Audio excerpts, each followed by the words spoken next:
Kaixo lagunok, berriz zuekin hementxe Mari Maistra. Euskaldun zabarron kezkak eta zalantzak argitzeko prest. Badakizue, nirekin kontaktuan jartzeko 3 bide dituzuela. Twitter, WhatsApp eta e-maila. Baina laugarren bat ere zabaldu dugu. Bai lagunok, erantzun gailua. Bertan, zuen mezuak utz ditzakezue. Ara, badaukagu mezu bat. Entzun dezagun. Kaixo Mari Maestra, arazon bila daukat.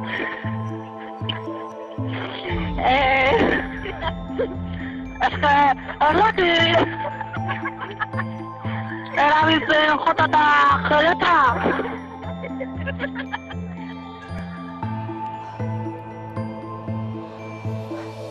Zenbat aldiz esan behar dizuet, zenbat.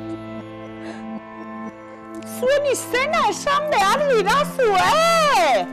Ez duzue ulertzen. Gainera, ni Mari Maistra naiz, Maistra. Gainera, oso kezkatuta utzi nauzu, Zer daukazu ahoan, Maitea?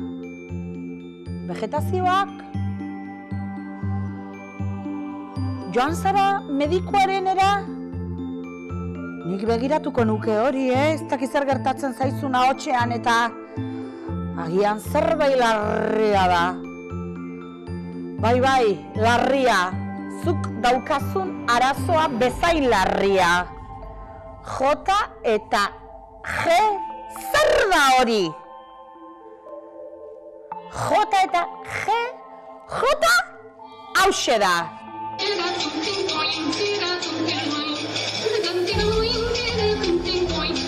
Hau berriz, jota da.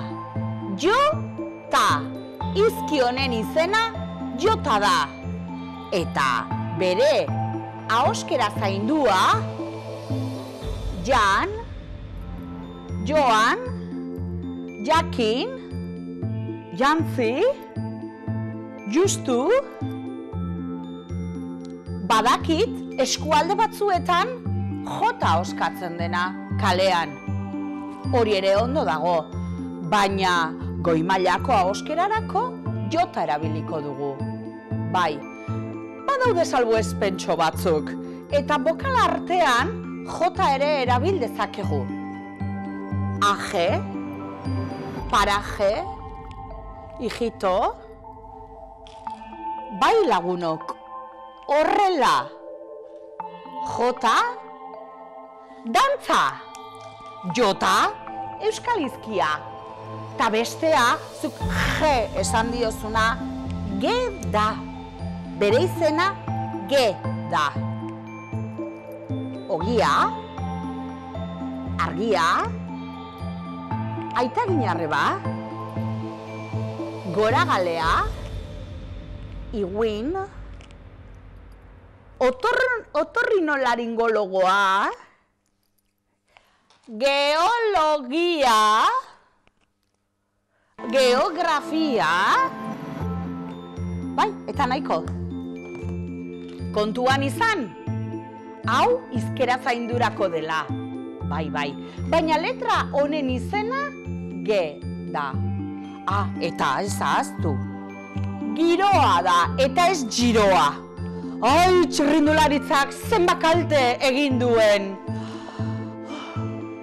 Bai, euskaraz gehiago pentsatuko bagenu, euskal izenak emango genizkieke gure hitzei eta gure hizkiei.